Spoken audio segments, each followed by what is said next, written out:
से जुड़ी बड़ी खबर आप तक पहुंचाएंगे। बताया जा रहा है कि एक और खुलासा इस पूरे मामले में हुआ है। पिछले साल भारत सरकार ने राज्यों को पत्र लिखकर चेताया था। आज के मुख्य सचिव और तब के सचिव सुधांशु पंत ने लिखा था पत्र इस पूरे मामले को लेकर। 29 दिसंबर 2023 को बताया जा रहा है कि यह पत्र लिखा गया था, जिसमें चेतावनी दी गई थी लाइव डोनर डेटा के अपूर्ण होने, राज्यों द्वारा नहीं भिजवाने और कुछ राज्यों में डेटा कलेक्ट करने का सिस्टम ही नहीं होने का जिक्र किया गया था। नेशनल रजिस्ट्री को मजबूत करने के लिए राज्यों से सहयोग मांगा गया था। तो बड़ी खबर आपके टेलीविजन स्क्रीन पर है। बताया जा रहा है कि इस पूरे मामले को लेकर के जो लापरवाही बरती गई थी, फर्जी एनओसी के जरिए ऑर्गन ट्रांसप्लांट किया गया था, उसके जरिए बताया जा रहा है इसके पत्र लिखा गया था। ज्यादा जानकारी लेंगे, संवाददाता टेलीफोन लाइन पर सौरभ गृहस्थी जुड़ चुके हैं। सौरभ, ये बड़ी बात है, मतलब 1 साल पहले पत्र लिखा गया था, चेताया गया था और उसके बावजूद इस तरीके के कृत्य सामने आए। जी बिल्कुल, देखिए आज के मुख्य सचिव और तब के सचिव जो भारत सरकार में सचिव थे हेल्थ मिनिस्ट्री में, सुधांशु पंत, उन्होंने एक पत्र जो है वो तमाम राज्यों को लिखा था कि जो लाइव डोनर जो होते हैं उनकी एक नेशनल रजिस्ट्री है, उसमें एंट्री जो है वो होनी चाहिए। जिस प्रकार के ट्रांसप्लांट प्रदेश के अलग अलग हिस्सों में पूरे राज्यों में जो हो रहे हैं, उनकी एक रजिस्ट्री होनी चाहिए और उसको लेकर जो है वो उन्होंने एक पत्र लिखा था कि वो अपना जो भी डेटा है उसे जो है वो समय समय पर इसमें नेशनल रजिस्ट्री में अपडेट कराएं। और इसमें उन्होंने साफ तौर पर यह भी लिखा था कि नेशनल रजिस्ट्री को मजबूत करना इसलिए जरूरी है क्योंकि इसमें अगर जो अवैध कारोबार की बात सामने आ रही है उस पर जो है वो कहीं ना कहीं अंकुश जो है वो लग सकता है। लेकिन अगर राज्य सरकार 4 महीने पहले ही अगर सतर्क हो जाती तो जो मामला आज खुला है वो 4 महीने पहले ही खुल जाता। उसके बारे में उच्चाधिकारियों को जानकारी जो है वो मिल पाती अगर समय रहते इस पत्र पर एक्शन जो है वो लिया गया होता। जी, तो प्रशासन से कुछ जानकारी मिल पाई क्या कि पत्र मिलने के बाद किसी तरीके का कोई कदम आगे बढ़ाया गया हो? देखिए, अगर कदम बढ़ाया गया होता तो इतना बड़ा खुलासा नहीं होता कि राजस्थान में पिछले 1 साल से अप्रूवल कमेटी की बैठक नहीं हुई और इतने सारे ट्रांसप्लांट जो है वो हो गए। अगर ये सब चीजें पहले कर दी गई होती तो लापरवाही बरती गई निश्चित तौर पर। बहुत शुक्रिया आपका तमाम जानकारी के लिए। लोकसभा चुनाव से जुड़ी सियासत से इस वक्त की सबसे बड़ी खबर आप तक पहुंचाएंगे। पीएम मोदी आज राजस्थान के दौरे पर रहने वाले हैं। टोंक के उनियारा में पीएम चुनावी सभा को संबोधित करते हुए नजर आएंगे। थोड़ी देर में जानकारी है कि उनियारा पहुंच जाएंगे देश के प्रधानमंत्री नरेंद्र मोदी। बीजेपी प्रत्याशी के समर्थन में जनसभा को संबोधित करते हुए नजर आएंगे और उनके साथ इस दौरान मुख्यमंत्री भजन लाल शर्मा भी मौजूद रहेंगे। तो बड़ी खबर आपके टेलीविजन स्क्रीन पर। बस थोड़ी सी ही देर में पीएम मोदी टोंक के उनियारा में चुनावी जनसभा को संबोधित करेंगे और बीजेपी प्रत्याशी के समर्थन में यानी कि सुखबीर सिंह जौनापुरिया के समर्थन में वोट की अपील करेंगे, जो टोंक सवाई माधोपुर से प्रत्याशी हैं। प्रधानमंत्री नरेंद्र मोदी थोड़ी देर बाद में उनियारा पहुंच रहे हैं। उनके स्वागत के लिए बड़ी संख्या में लोग पहुंच रहे हैं, महिलाएं भी बड़ी तादाद में यहां पहुंच रही हैं और मोदी सरकार की जो उपलब्धियां हैं उनको गीत के जरिए वो बयां कर रही हैं कि किस तरह से प्रधानमंत्री नरेंद्र मोदी ने देश को आर्थिक ताकत दी है, देश की जनता की जो मांगे थी उनको किस तरह से पूरा किया है, देश की जनता की समस्याओं से किस तरह से निजात उन्होंने दिलवाई है। इसलिए गीतों में उन उपलब्धियों को पिरोया गया है और महिलाएं ये गीत यहाँ पर पीएम मोदी की रैली में लोगों को सुना रही है और लोग सबका ध्यान आकृष्ट कर रही हैं। सुनिए किस तरह से देखिए पीएम मोदी की उपलब्धियों का यहाँ पर बखान हो रहा है। सायो रे मोदी थारा राज में मन सायो रे एक काम तन ऐसो नो राम मंदिर बनवाए। राम का भव्य मंदिर बनाया है, इसलिए देश का बहुसंख्यक समुदाय उनका शुक्रिया अदा कर रहा है। भगवान राम अपने घर में विराजमान हो रहे हैं और यहाँ पर महिलाएं गीतों के जरिए प्रधानमंत्री नरेंद्र मोदी को धन्यवाद दे रही हैं। बड़ी संख्या में आप देख सकते हैं लोग आ रहे हैं। टोंक और सवाई माधोपुर से बड़ी संख्या में जनता उमड़ रही है। थोड़ी देर में प्रधानमंत्री यहाँ पर पहुंचेंगे और इस बड़ी जनसभा को संबोधित करेंगे। ये जगह जो है वो देवली विधानसभा क्षेत्र का हिस्सा है, जहां पर हरीश मीणा इस वक्त कांग्रेस के विधायक हैं, दूसरी बार वो चुनाव जीते हैं। इस बार लोकसभा चुनाव में उन्हें कांग्रेस ने प्रत्याशी बनाया है। सचिन पायलट की प्रतिष्ठा भी यहाँ पर दांव पर है और रैली में भी लगता यही है कि ये भी एक बहुत बड़ी जनसभा आज यहाँ पर साबित होगी। कैमरा पर्सन दिलीप चेची के साथ बाबूलाल धाय।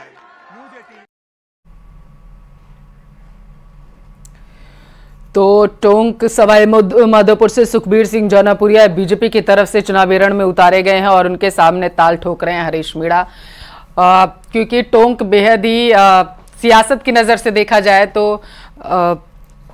बेहद महत्वपूर्ण सीट है। बताते चले क्योंकि यहाँ पर जहां बीजेपी की प्रतिष्ठा दांव पर है तो वहीं पायलट परिवार की भी जो सियासत है यहीं से शुरू हुई थी और यही कारण माना जा रहा है कि वो भी दांव पर लगी हुई है। पीएम मोदी यहां पर आज चुनावी शंखनाद करेंगे, जब रैली को संबोधित करेंगे। वो बड़ी संख्या में उनको सुनने के लिए जनता जो है वो पहुंची हुई है। बताते चले दूसरे चरण को लेकर के लगातार जो राजनीतिक पार्टियां हैं वो राजनीतिक गलियारों में जाकर के लोगों से अपील कर रही हैं अपने पक्ष में वोट की अपील के लिए।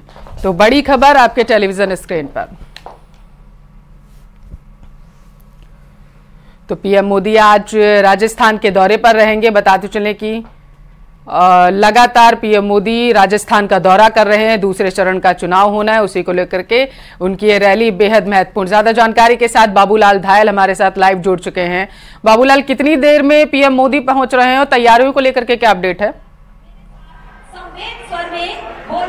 देखिए, करीब आधा घंटा लगेगा प्रधानमंत्री नरेंद्र मोदी को पहुंचने में और जनसभा शुरू हो गई है। और जहां तक निगाह जा रही है आप देखिएगा जन सैलाब उमड़ रहा है प्रधानमंत्री को सुनने के लिए। बड़ी संख्या में लोग आ रहे हैं टोंक सवाई माधोपुर से और बहुत जोश नजर आ रहा है।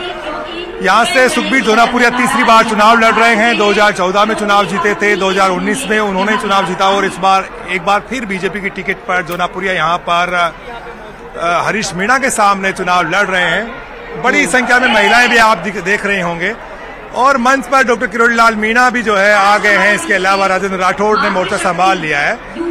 मुख्यमंत्री भजनलाल शर्मा कुछ ही देर पहले यहाँ पर पहुंचे हैं और जो लोग हैं उनसे बात करते हैं कि किस तरह का यहाँ पर माहौल है और किस तरह की जीत यहाँ पर बीजेपी हो सकती है। बीजेपी की कैसा माहौल है, क्या लगता है? प्रधानमंत्री मोदी की लहर चल रही है टोंक सवाई माधोपुर में? हाँ सर, मोदी जी की लहर चल रही है यहाँ पर। मोदी जी की पूरी लहर है और प्रचंड 400 पार सीटें आएंगी। बहुत बढ़िया माहौल है, सब उत्सव की तरह मना रहे हैं आज के दिन को। क्या लगता है आपको, रिकॉर्ड तोड़ भीड़ लोग आएंगे आज की रैली में? बिल्कुल, लोग बिल्कुल आएंगे। लोगों के मन में उत्साह है, उनके मन में मोदी जी के लिए अपने अंदर भावना है कि मोदी जी, अगर मोदी है तो मुमकिन है, मोदी जी है तो सब कुछ कर सकेंगे। ऐसा लग रहा है मोदी जी को अपने बीच में पाकर आप लोगों को? बहुत शानदार लग रहा है। आजादी के बाद का पहला प्रधानमंत्री होगा जो आज हमारे उनियारा के कस्बे में आ रहा है। जो राम जी को लाया है, हम उनसे मिलने के लिए उनियारा में आए हैं। बहुत अच्छी बात है कि आज उनियारा में नरेंद्र जी मोदी आ रहे हैं। ये उनियारा के लिए बहुत गौरव की बात है। जिंदाबाद जिंदाबाद। यहाँ पर प्रधानमंत्री नरेंद्र मोदी को चाहने वालों की कोई कमी नहीं है। महिलाएं भी देखेगा बड़ी संख्या में यहाँ पर पहुंचे दूर दराज के इलाकों से। आइएगा एक बार, मोदी जी आ रहे हैं, बहुत खुश होंगे आप लोग? बहुत खुश है। मोदी जी हमारे उनियारा में आ रहे हैं। जो आज तो महिलाओं ने गीत भी गाए, जो उपलब्धियां थी मोदी सरकार की उनको गीतों में आपने गाया है। हाँ, गाया हमने। मोदी जी ने बहुत काम किया हमारे लिए। 400 पार आएगी मोदी सरकार इस बार भी। तैयारियां पूरी हैं, इंतजार बस पीएम मोदी का है। नजर बनाए रखना बाबूलाल, आगे जानकारी लेंगे, खबरों में आगे बढ़ेंगे। फिलहाल लोकसभा के मद्देनजर प्रदेश का सियासी पारा हाई हो चुका है। यहां दूसरे चरण में 26 अप्रैल को 13 लोकसभा सीटों पर मतदान होने वाला है। बीजेपी दूसरे चरण के लिए पूरी ताकत झोंक रही है। इस बीच बीजेपी प्रत्याशियों की जीत के लिए फिल्म अभिनेत्री कंगना रनौत राजस्थान के कई लोकसभा सीटों का दौरा करेंगी।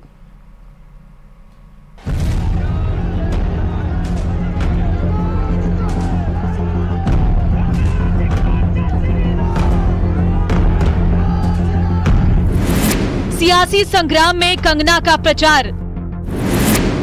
2 दिन के प्रदेश दौरे पर कंगना पार्टी प्रत्याशियों के पक्ष में करेंगी प्रचार। दूसरे चरण के मतदान की तारीख जैसे जैसे नजदीक आ रही है, वैसे वैसे नेताओं के प्रचार का सिलसिला भी रफ्तार पकड़ रहा है। केंद्रीय मंत्रियों के अलावा राज्यों के मुख्यमंत्री भी प्रदेश में प्रचार के लिए आ रहे। इसी कड़ी में अब फिल्म अभिनेत्री कंगना रनौत और हिमाचल प्रदेश के मंडी से बीजेपी उम्मीदवार कंगना रनौत प्रदेश दौरे पर आ रही हैं, जहां वो बीजेपी प्रत्याशियों के लिए रोड शो करेंगी। राष्ट्रवादी नेत्री और मंडी से भारतीय जनता पार्टी की प्रत्याशी कंगना रनौत जोधपुर में हमारे लोकसभा प्रत्याशी गजेंद्र सिंह जी शेखावत के समर्थन में एक रोड शो का आयोजन होने वाला है। यह road show Chaupasi housing board में उस क्षेत्र में रहेगा और करीब करीब 1.25 से 1.5 किलोमीटर लंबा यह रोड शो रहेगा। कंगना रनौत पाली, बाड़मेर और जोधपुर में पार्टी प्रत्याशियों के समर्थन में रोड शो करने जा रही हैं, जिसके लिए कंगना 23 और 24 अप्रैल को प्रदेश के दौरे पर रहेंगी। 23 अप्रैल को वो पाली लोकसभा क्षेत्र में बीजेपी उम्मीदवार पीपी चौधरी के पक्ष में रोड शो करेंगी। ये रोड शो दोपहर 3 बजे होगा। 23 अप्रैल को शाम 7 बजे बीजेपी के जोधपुर से उम्मीदवार गजेंद्र सिंह शेखावत के समर्थन में रोड शो करेगी और इसी के साथ ही 24 अप्रैल को बाड़मेर में बीजेपी प्रत्याशी कैलाश चौधरी के समर्थन में जनता से वोट की अपील करेंगी। बाड़मेर में रोड शो समापन के बाद कंगना रनौत वापस दिल्ली के लिए हवाई मार्ग से रवाना होगी। फिलहाल बीतते वक्त के साथ स्टार प्रचारकों के प्रदेश दौरे भी रफ्तार से बढ़ रहे हैं और आने वाले 2 दिन तक ऐसे ही नेताओं के आने का सिलसिला तेज होगा। अब देखना होगा कि नेता पार्टी प्रत्याशी की जीत के लिए जो पसीना बहा रहे हैं, उससे उन्हें कितना फायदा होता है। Bureau report, news 18 Rajasthan. और यहाँ वक्त है एक छोटे से ब्रेक का, जल्द हाजिर होंगे।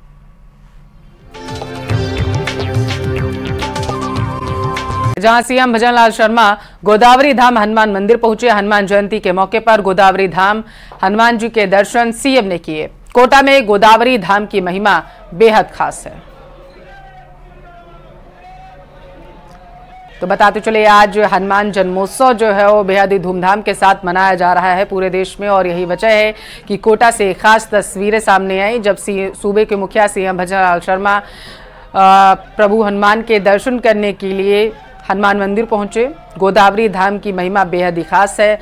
इसका इतिहास काफ़ी प्राचीन माना जाता है और यही वजह है कि जब सीएम भजनलाल शर्मा मंदिर में दर्शन करने के लिए पहुंचे तो वहां लोगों की भी भीड़ इकट्ठा हो गई उनको देखने के लिए। तो ये तस्वीरें 2 खास आपके टेलीविज़न स्क्रीन पर आज पूरे ही देश में हनुमान जन्मोत्सव बेहद धूमधाम के साथ मनाया जा रहा है।